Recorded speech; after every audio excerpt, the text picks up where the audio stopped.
Ja, god dag alt sammen, og velkommen.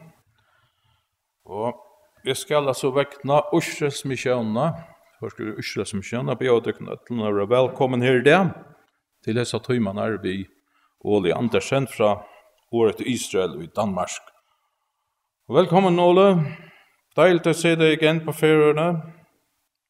Og vi ser frem til hva Gud har lagt deg på hjertet og bringe til oss i dag.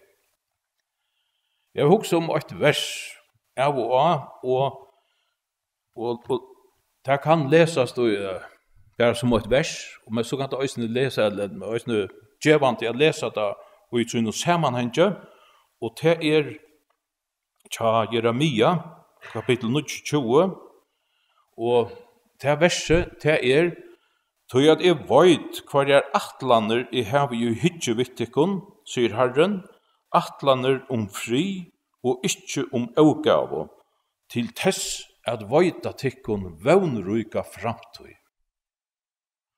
Og dette verset ganske lett å si at det reker vi, men så det reker vi møte, så det så virkelig at God hever vevnruika atlander fri og ikkje avgave, og at gjør okken en vevnruika framtøy. Det ganske verre sånn at ta det reker i møte.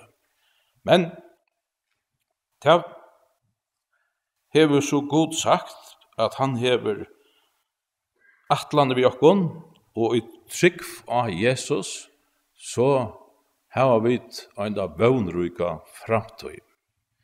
Vi skulle bia sammen. Jeg gav Jesus, vi takkar derfor at vi kunne samlas her i dag. Vi legger oss at høymane som vi skulle hava, vi alle, framfyrt her, og vi bid om å sikne han, og at vi kunne takke møter og grunta i vitt år, møte at det ut fra tøyne året til som vi får høyre. Jeg gav Jesus, sikne høymane, sikne deg i en fyrjokken. Amen. Jeg har glædet mig rigtig meget til at få lov til at være sammen med jer. Egentlig så havde vi en aftale for 4-5 år siden, og så blev det corona, og nu er tiden gået, så det betyder, at det er faktisk længe siden, at jeg har fået lov til at være på Færøerne, men nu lykkedes det. Og så er der jo sket noget i mellemtiden. For 1,5 år siden, skal lige se, om vi kan få den på her.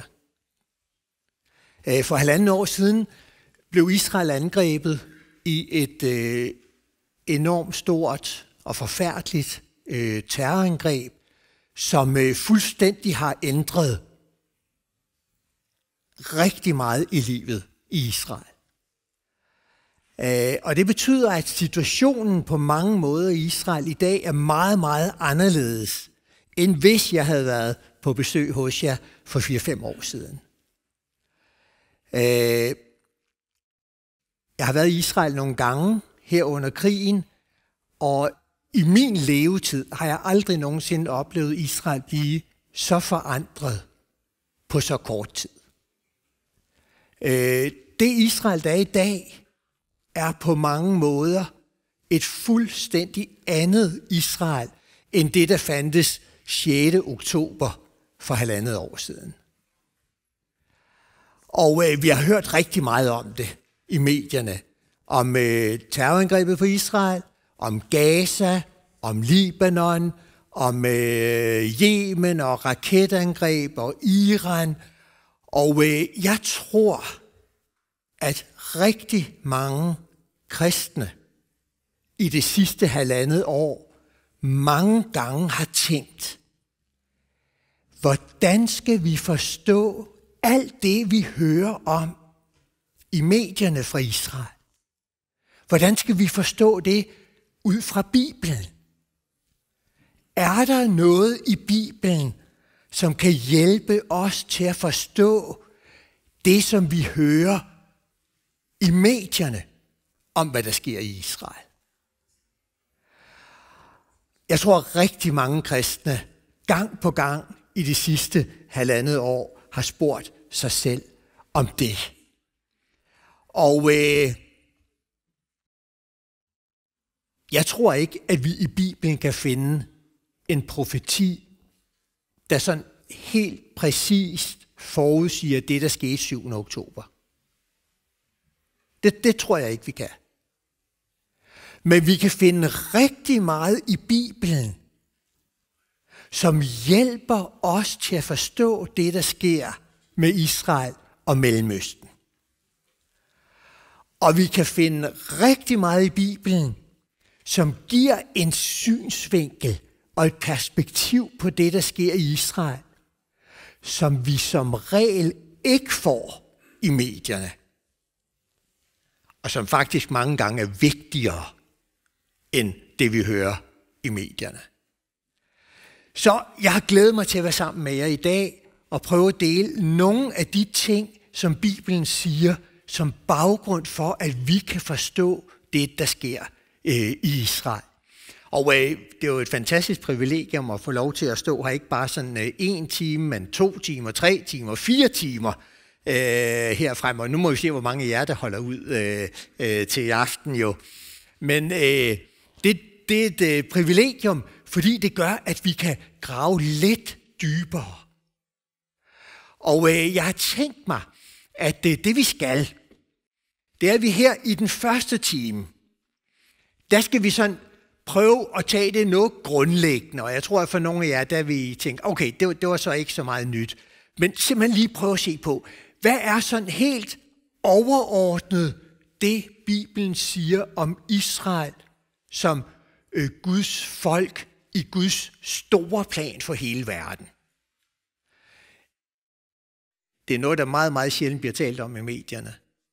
Og det er totalt vigtigt for at forstå Bibelen, for at forstå det, der sker med Israel, for at forstå, hvad Gud vil med os. Så det skal vi se på i den første time, fordi det er grundlaget for det hele. Og så i den anden time, der har jeg tænkt mig, at vi skal se på et eksempel, hvordan Gud bruger Israels historie til at tale virkelig stærkt til os. Så vi skal se på en periode i Israels historie, og se på, hvordan bruger Gud det til at tale til os. I den tredje time, efter aftensmad, der skal vi så gå til Det Nye Testamente og se på, hvordan Gud også der bruger Israel til det, han gør for os. Den sidste time, der har jeg så tænkt, at vi skal prøve mere at se på det helt aktuelle, der sker i Israel. Og er sket det sidste 1,5 år. Jeg var i Israel 7. oktober under det store terrorangreb og i den første uge efter det. Og jeg har været dernede 3 gange siden. Og det gjorde et virkelig stærkt indtryk på mig. Og jeg vil gerne prøve at dele nogle af de ting med jer, både fra 7. oktober og så fra de besøg, jeg har været i Israel sidste gang her i marts måned.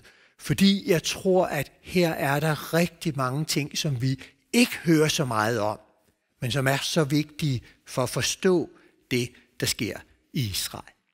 Så det er planen for i dag. Vi skal begynde med at se på, hvordan Gud han bruger Israel i den store frelsesplan, som han har lagt for hele verden. Og når vi ser på det emne, så ser vi på Bibelens røde tråd. Det, der binder det hele sammen fra først til sidst. Og som hjælper os til at forstå, ikke kun, hvad Gud har tænkt sig at gøre med Israel, men både, hvad Gud vil gøre med Israel, og hvad hans plan er for os. Og så kommer vi lige ind i hjertet af Bibelens budskab til os. Så det er det, vi skal lægge ud med. Og lad os lige bede sammen igen om, at vi virkelig må få fat i det.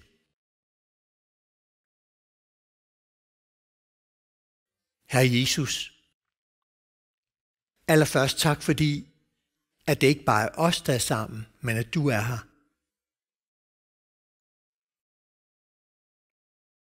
Jesus, vi kan ikke se dig, men vi tror, at du er levende og mægtig til stede. Ligesom da du mødte disciplene dengang på vej til Emmaus. Og vi længes af hele vores hjerte, Jesus, efter at du skal tale til os igen på samme måde. Gennem dit ord. Åbne skrifterne, så vi ser dig. Så du bliver stor for vores øjne. Vi beder om, at du vil lade det ske nu også, Jesus, til glæde for os og til herlighed og ære for dig.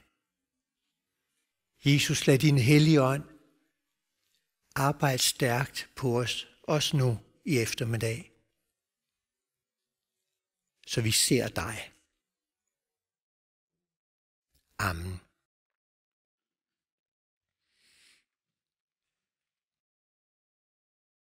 Det bedste sted, hvis sådan jeg skal tænke efter i Bibelen, hvis man ganske sådan kort skal forklare, hvad er Guds plan med Israel?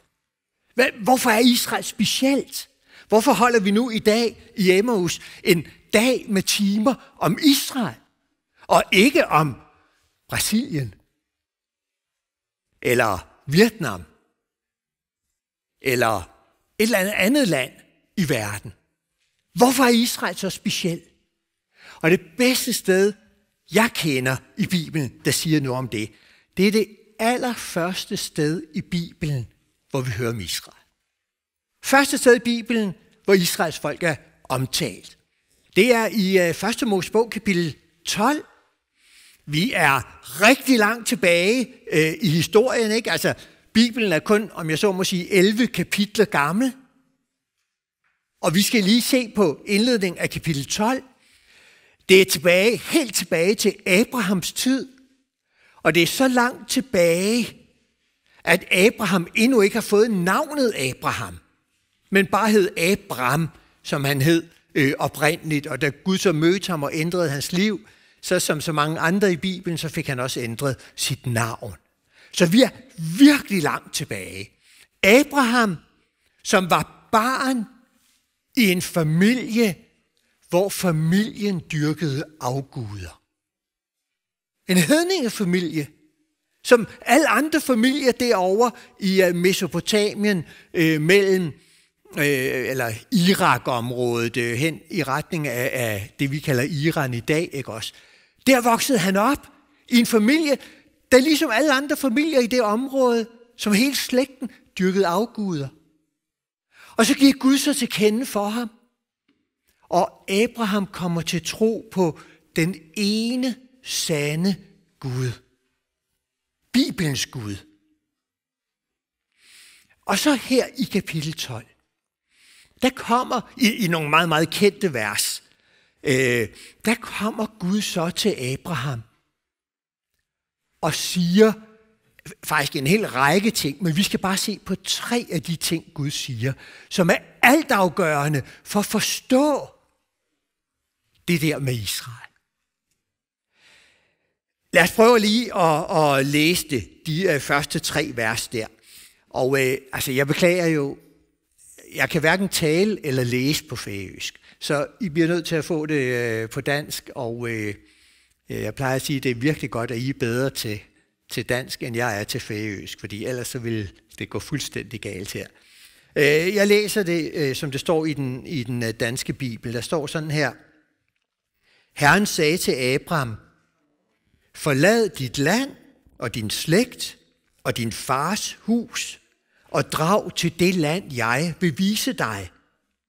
Jeg vil gøre dig til et stort folk og velsigne dig. Jeg vil gøre dit navn stort, og du skal være en velsignelse. Jeg vil velsigne dem, der velsigner dig, og den, der forbander dig, vil jeg forbande. I dig skal alle jordens slægter velsignes. Vi skal bare se på 3 af de ting, som som Gud han siger til Abraham her, men det er til gengæld 3 virkelig vigtige ting. For det første, så siger Gud til Abraham, at han skal blive stamfar til et nyt folk. Og jeg tror, at det er langt mere epokegørende, langt mere omvæltende for Abraham, end hvis vi lige havde hørt det. For i det gamle Mellemøsten, der betød slægten alt. Og vi ved det godt fra Bibelen, fordi vi jo mange gange i Bibelen møder de her slægtstavler, hvor man hører, at han blev far til ham, der blev far til ham, der blev far til ham, og sådan side op og side ned, nogle gange flere kapitler. Nogle af de kapitler, det kan være lidt seje at læse som sådan en bibellæser, hvis man læser et kapitel ad gangen, ikke også? Og man så 4 dage i træk kun har slægtstavler. Så skal man virkelig holde godt fast, hvis man skal komme igennem det, ikke også? Men grunden til det er jo, at slægten betød så meget. Og enhver i det gamle Mellemøsten havde sin identitet i at være det sidste skud på den slægt, der var bagved. Der var en lang slægt, og så kommer jeg som ligesom det sidste yderste kvist på det store stamtræ. Og nu kommer Gud til Abraham og siger, Abraham, vi vender fuldstændig rundt på det hele. Nu skal du gå fra at være det sidste yderste kvist på stamtræet til at være den første i et fuldstændig nyt stamtræ. Den første i et nyt folk. Du skal blive stamfar til et nyt, stort folk. Prøv at lægge mærke til det her i vers 2, ikke også? Jeg vil gøre dig til et stort folk. Det er første gang i Bibelen, vi møder Israels folk. De har ikke fået navn endnu. Det får de først 2 generationer længere ned i historien, ikke også? Fordi Abraham blev stamfar til Isak, og Isak til Jakob, og Jakob til de 12 stammer, og Jakob fik navnet Israel. Så navnet kommer først senere, men det er første gang i Bibelen, at vi hører om Israels folk. Så Gud siger til Abraham, Abraham, du skal blive den første i et nyt, stort folk. Og så kan man jo undre sig, fordi en af de relativt få ting, vi ved om Abraham og Sara, det var, at de ikke kunne få børn. De fleste, der ville udvælge et ægtepar, der skulle blive stamforældre til et nyt folk, ville jo ikke lige have valgt et ægtepar, der ikke kan få børn. Og efter at Gud har sagt det her, ikke også, så går tiden. År efter år efter år. Og Abraham og Sara får ikke noget barn. Og først, da de er så gamle, at selvom de havde kunnet få børn, så er de blevet for gamle til det. Først der griber Gud ind og giver dem Isak. For at det skal være fuldstændig tindrende klart, at det folk, der nu bliver til, det er et folk, Gud har skabt. Det er ikke bare et folk som alle mulige andre folk. Gud har gjort det folk. Gud har ladet det blive til. Og det er jo derfor, altså Bibelen er jo fantastisk præcis i den måde, det bliver formuleret på. For der står ikke i vers 2, Abraham, du skal blive stamfar til et folk. Det står der ikke. Der står, jeg vil gøre dig til et stort folk. Det bliver altså understreget helt fra starten af i Bibelen, at Israels folk bliver til, fordi Gud vil det. Jeg vil gøre dig til et stort folk. 11 kapitler, så at sige, efter skabelsen, der lader Gud et nyt folk blive til. Og han gør det endda ved et under. Ved at vælge et ægtepar, der ikke kan få børn. Ved at vente indtil de i hvert fald ikke kan få børn. og så lader han Israel blive til. Det er jo ikke underligt, at når man læser videre i Det Gamle Testamente, så er der en række steder, hvor Israels folk kalder Gud for vores far. Altså, vi kalder også Gud for vores far, med rigtig god grund, ikke også? Men Israels som folk havde en ekstra god grund, for hvis ikke Gud havde gjort et under, havde det folk ikke eksisteret. Gud gør et under, og lad dem blive til, og så fik Abraham Isak og Jakob og de 12 stammer Israels folk. Hvorfor gør Gud det? Altså, hvorfor pludselig begyndte et nyt folk 11 kapitler ind i verdenshistorien? Ind i Bibelens historie? Det skal vi se på.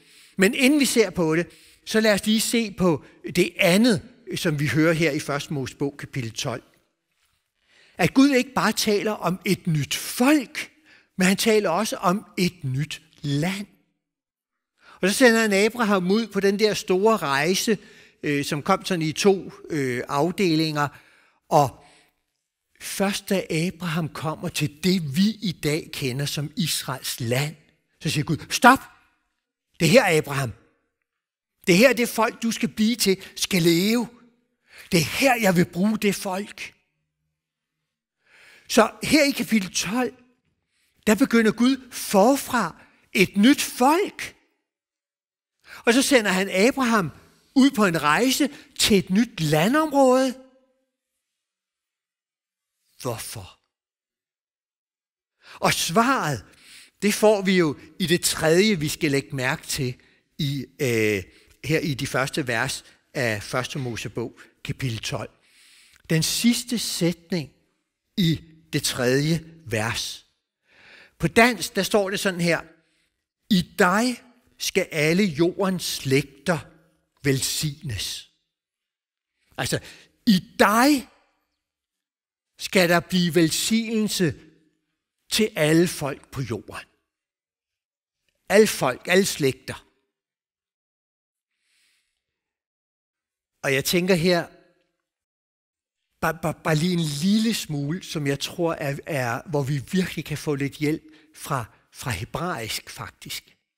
Fordi der er en ting på hebraisk, som er meget anderledes end på dansk, og jeg tror faktisk også meget anderledes end på færøsk.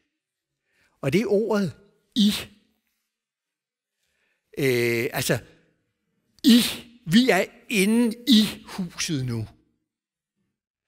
Men, og sådan kan ordet i også betyde på hebraisk, og det er der mange eksempler på selvfølgelig, at i, det betyder ligesom indeni, omgivet af et eller andet, ikke også? I. Men ordet i på hebraisk betyder også det udtryk, man bruger for at angive det redskab, man gør noget med. På dansk vil vi sige med. Jeg ved ikke helt, hvad I siger på færøsk, ikke også? Men på dansk, så siger man, jeg spiser med kniv og gaffel.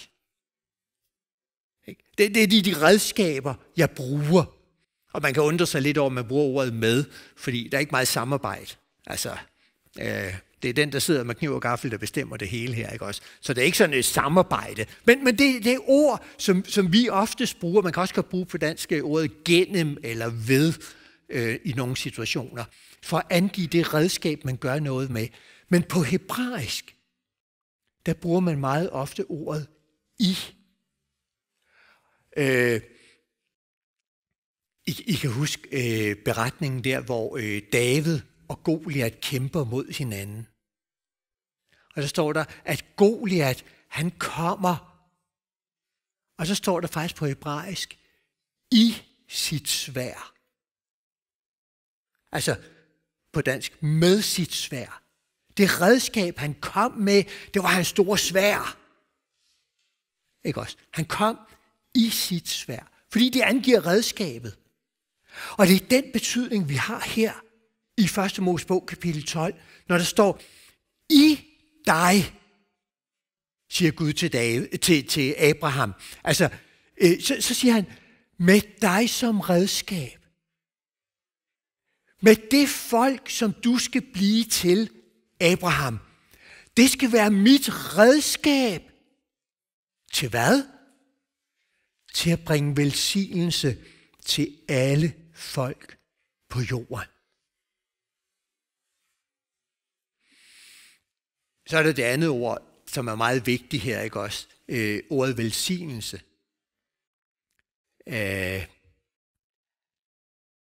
Det er et af de ord, i hvert fald i Danmark, hvor rigtig mange mennesker er så sekulariseret og så fjernt fra Bibels tankegang, at det faktisk, at man kan møde mennesker, der siger, hvad betyder velsignelse egentlig? Og det er faktisk ikke så let lige at forklare. I hvert fald ikke sådan med et enkelt ord. Så skal man til at... Altså, vi har jo godt en fornemmelse af det også. Det er noget, der er godt. Det er, når Gud gør noget godt på en eller anden måde. Ikke også? Han lægger sin velsignelse ned over noget. Men det er faktisk ikke helt så enkelt. Hvis vi går til Bibelen, og så tænker på, her da Gud sagde det til Abraham, hvad var ordet velsignelse så? Altså, Gud han siger det her i starten af kapitel 12. Hvis vi ser på de første 11 kapitler i Bibelen, hvor har vi så ordet velsignelse? Det har vi et par steder. Og det ene af stederne, der er det gentaget flere gange. Og det skal vi jo altid lægge mærke til i Bibelen. Gentagelser. Fordi Bibelen jo oprindeligt er håndskrift. Og når man skriver håndskrift, og det skal skrives af, og skrives af, og skrives af, og skrives af, så kan man ikke bare bruge det, som vi bruger, når man sidder med computeren. Ikke også? Så er det enormt let at understrege noget. Man siger bare lige understreg, og så er der en streg under. Eller man kan sige fed, eller kursiv, eller farve, eller lægge en farve hen over det, eller store typer. Vi har alle muligheder for at understrege noget, sådan at modtageren virkelig opdager det, der er vigtigt. Ikke også? Altså, jeg kan sidde hjemme på computeren, og så kan jeg lige gøre ordet velsignelse rødt. Og så er det fremhævet, og I ved alle sammen, at det er det, jeg siger, det er det, vi skal lægge særlig godt mærke til her. Ikke også? Det er enormt let. Det kan man ikke, når man skriver i hånden. Fordi dem, der skriver A og A og A og A, så forsvinder den slags. Og det vil sige, når Bibelens forfattere vil understrege noget, som vi læsere virkelig skal lægge godt mærke til, så gentager de det. Nogle gange kommer det 2 gange, 3 gange, nogle gange flere gange. Nogle gange laver de det som sådan en lille ramme omkring et lille afsnit i Bibelen først og sidst. Og så er der en gentagelse. Og så skal vi virkelig lægge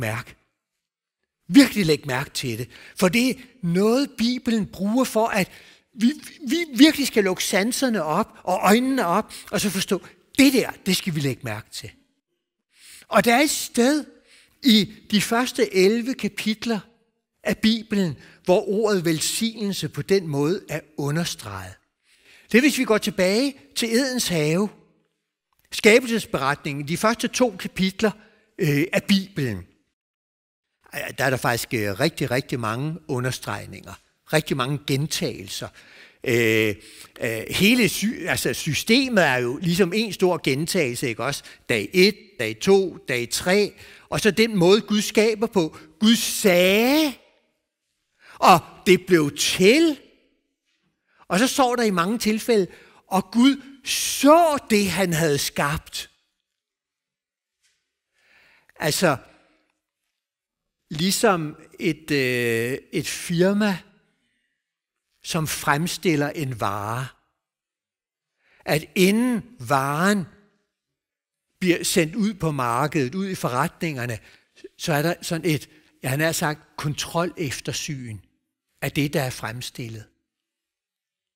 Og sådan er det, da Gud han har skabt verden. Han skaber alle de forskellige ting. Og så står der, og Gud så det efter, kontrollerede det, tjekkede det. Og så lyder det rigtig mange gange i løbet af skabelsesberetningen. Gud så, at det var godt. Det er stemplet, kontrolstemplet, godkendelsestemplet. Gud han skabte lyset, og det var godt. Gud han skabte jord og hav, og det var godt. Og så lyder det 7 gange i løbet af skabelsesberetningen. Og den sidste gang er jo ekstra stærk, fordi der hører vi, at Gud så alt det, han havde skabt.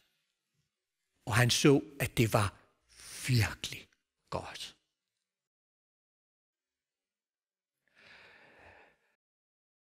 I skabelsesberetningen der er der et andet ord, der bliver gentaget. Og det er lige præcis ordet velsignelse. 3 gange i skabelsesberetningen møder vi ordet velsignelse. Da Gud har skabt fisk og fugle, da han har skabt mennesket, og så til allersidst, i forbindelse med nærmest det allersidste Gud gjorde, den 7. dag, han velsignede den. Så velsignelse i skabelsesberetningen er det, at, oveni at alt er godt, så kommer Guds velsignelse. De første 2 kapitler i Bibelen af menneskehedens historie fortæller bare om en verden, der var fuldkommen god under Guds velsignelse. Ingen sygdom, ingen tårer, ingen krig selvfølgelig, ingen naturkatastrofer, ingen dødsfald, ingen der rager uklar med hinanden. Alt var godt under Guds velsignelse. Forhold mellem Gud og mennesker. Adam og Eva gik rundt i haven og så Gud. Og kunne tale direkte med ham. Det som jeg tror mange også længes efter nogle gange. Det kunne de. Og mellem mennesker og mennesker. Adam og Eva, de havde det perfekte forhold til hinanden. Det perfekte ægteskab. Og mellem mennesker og naturen og inden i mennesker, det var godt. Det var velsignet godt. Og så ved vi godt, at det varede kun 2 kapitler. I kapitel 3 kommer menneskehedens kæmpe store katastrofe. Syndefaldet. Gud, som har givet mennesker en verden, der er totalt perfekt. Og så vender mennesker ryggen til Gud. Førstgivende lejlighed. Og så bruger Bibelen igen en gentagelse for at vise, hvor forfærdeligt det er. Og her kommer gentagelsen 2 gange i kapitel 3. Først i vers 14, hvor vi hører, at slangen, Satan, bliver forbandet. Første gang i verdenshistorien med forbandelse. Og lidt længere nede, bare lige 3 vers længere nede i vers 17, der hører vi, at selve jorden kommer ind under forbandelse. Kan I se, hvad det er, Bibelen vil understrege for os? De første 2 kapitler, den verden Gud skabte, den verden, som Gud vil have, at vi skulle leve i. Det er en verden, der er god. En verden under velsignelse. Det er Guds vilje. Det var det, han havde planlagt for os. Ikke død og begravelse og sygdom og smerter og tårer og katastrofer og krig. Men verden gik fra velsignelse til forbandelse. Selve jorden, som vi lever på, hele vores verden kom ind under forbandelse. Og se, nu har vi baggrunden for det, Gud sagde til Abraham. Efter at det var sket, efter at Guds velsignede, gode verden var kommet under forbandelse, så kommer Gud til Abraham, og så siger han, Abraham, jeg skaber et nyt folk.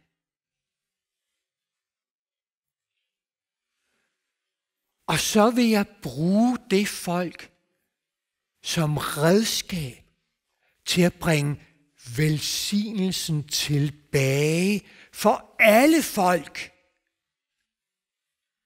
på jorden. Altså, det er ikke sådan, at Gud han siger, nu skaber jeg et nyt folk, og så velsigner jeg dem.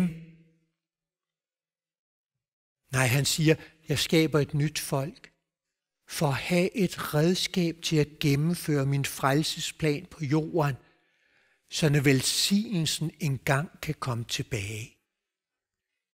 I stedet for forbandelsen. Og den frelsesplan er ikke kun for Israel. Den er for alle folk på jorden. For nogle år siden, der var der en meget kendt norsk forfatter, der skrev en kronik i en norsk avis, jeg tror det var i Aftenbladet, hvor han skrev om det her forfærdelige, at der stadigvæk fandtes sådan meget gammeldags mennesker, der troede, at Israel er Guds udvalgte folk. Forfærdeligt! Altså, det er jo, hvad er det for et syn på Gud? At Gud sådan skulle have et specielt folk, som er hans sådan kæledækker, som er dem, han sådan særligt holder af. Altså, det er jo, og det skrev forfatteren, det er jo racisme. Det er at gøre Gud til racist. At Gud gør forskel på mennesker. Der er mennesker, og så er der dem, han særligt elsker. Forfatteren, han tager totalt fejl. For han har ikke opdaget det, der står i Bibelen. Første sted i Bibelen, hvor Israels folk er nævnt, der siger Gud, at han har skabt Israels folk for at bruge dem som redskab til at føre velsignelse til alle folk på jorden. Det er det, han vil bruge Israel til. Israel er Guds udvalgte folk. Altså, det er jo simpelthen cirka så totalt fjern fra racisme, som noget som helst kan være. Det er et udtryk for Guds kærlighed til os, til et hvert menneske. For Gud vil bruge dem som redskab til at velsigne os. Hvordan gør han det? Jamen, det gør han på den måde, at han bruger dem til, at vi, som efter syndefaldet, ikke kan se Gud længere. Ikke kan høre ham direkte. Han bruger Israel til at åbenbare sig igennem, så vi også efter syndefaldet kan kende ham. Han brugte Israels folk til at give os Bibelen. En af verdenshistoriens største gaver. En af de mest fantastiske gaver, Gud har givet os. Det er det, vi skal se meget mere på i næste time. Hvordan han har brugt Israel til at åbenbare sig igennem. Og så har han for det andet brugt Israel som det folk på jorden, han bruger til at gennemføre hans kæmpe store frelsesplan. For os. Og lad os lige prøve at se, og lige runde af med det. Syndefaldet. Katastrofen i kapitel 3 i Bibelen. Den har 2 sider. 2 aspekter. At de hænger sammen. Men sådan for at vi tænker klart, så er der 2 sider af syndefaldets katastrofe. På den ene side er der skylden. Vores skyld. For det er jo ikke kun Adam og Eva. Vi er medskyldige i at verden ikke er, som Gud havde tænkt sig den. Der er ikke en af os, der ikke er medskyldig. Og Bibelen er tindrende klar. Selvom jeg godt ved, det er ikke moderne teologi, men Bibelen er tindrende klar. Gud er vred. For han ville have et paradis. Og vi er skyldige i den synd, der har ødelagt Guds verden. Det er det ene. Hvad gør Gud ved det? Jo, Bibelen fortæller os, at han skabte Israels folk, og så brugte han Israels folk igennem hele det gamle testamentets tid til at forberede, at Jesus kunne blive født. Og så levede Jesus i Israel. Og til sidst gik han op til Jerusalem. Og så døde han på et kors.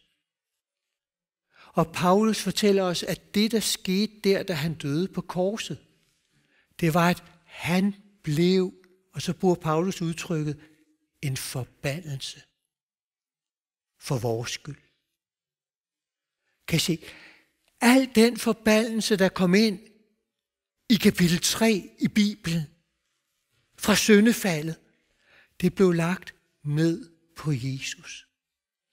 Og han bar det.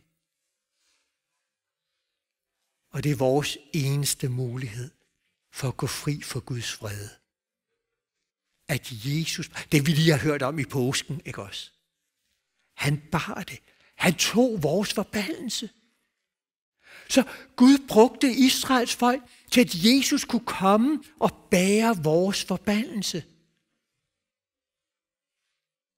Hold da op, hvor han har brugt Israel. Og vores andet problem fra syndefaldet, det er jo følgerne af syndefaldet.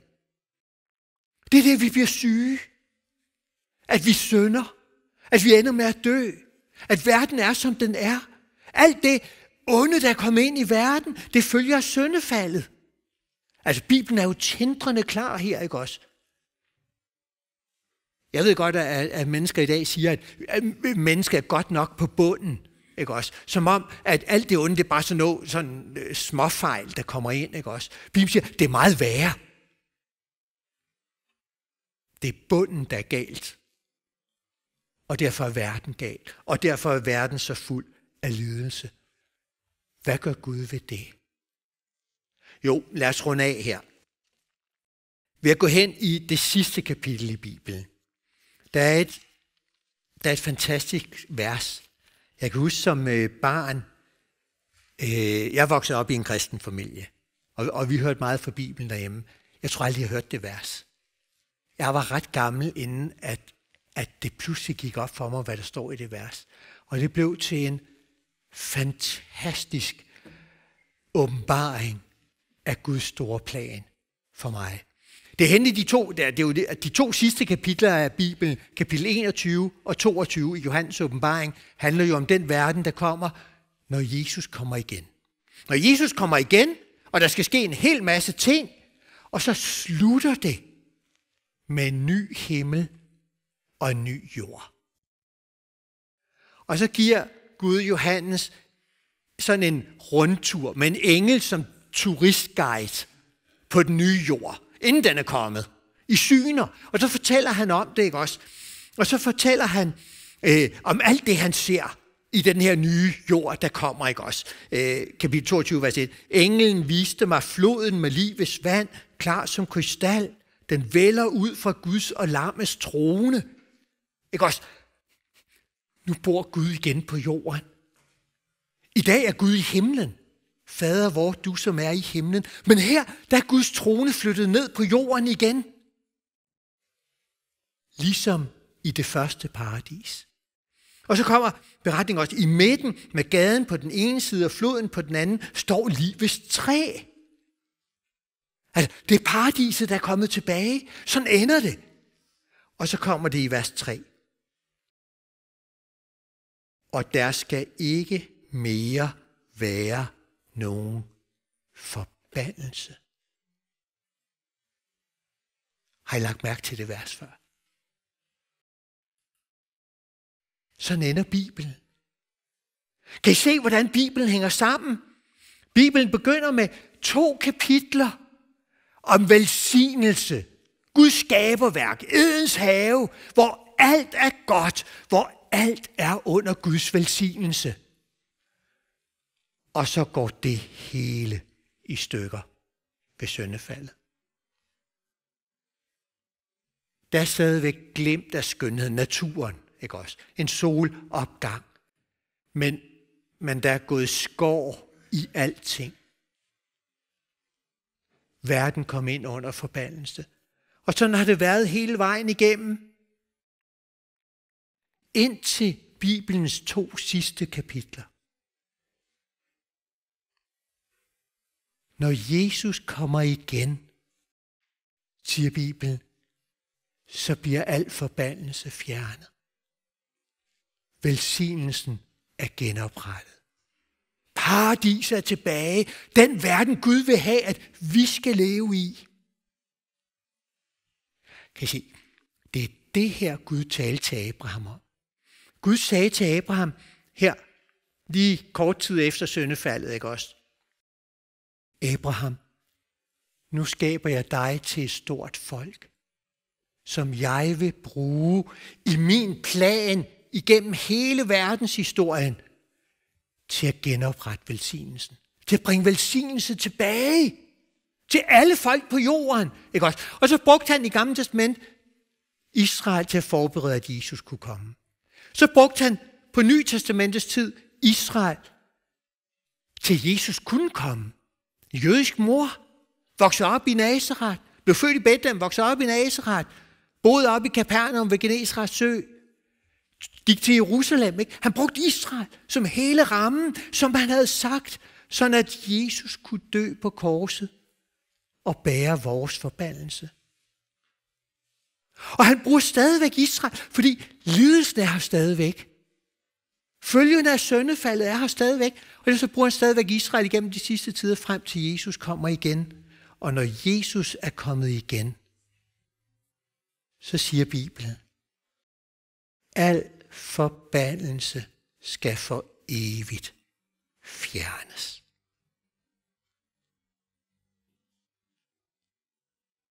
Det er evangeliet. Og det er Bibelens budskab om, hvad Gud bruger Israel til. Det er det evangelium, som Gud rækker til et hvert menneske i dag. Jeg har gennemført en frelsesplan for dig. Jeg har ofret min egen søn. Jeg skabte et folk for at gøre det her til virkelighed, så du i al evighed kan leve i en verden, som jeg vil have det. Uden sygdom, uden synd, uden død. Bare under Guds velsignelse, hvor al forbandelse er fortid. Det var det, han skulle bruge Israels folk til. Det er det her, som rigtig meget af det, vi hører om Israel i medierne, glemmer. Og det er faktisk det allervigtigste. At Gud har gang i en frelsesplan og bruger Israel for at føre verden frem til det mål. Han tog vores skyld på korset, og han kommer igen for at fjerne al forbandelse. Det var det, han skulle bruge Israel til. Det er vores håb. Og det er grundlaget. Så er der meget mere at sige om, hvordan Gud bruger Israel. Men det her, det er grundlaget.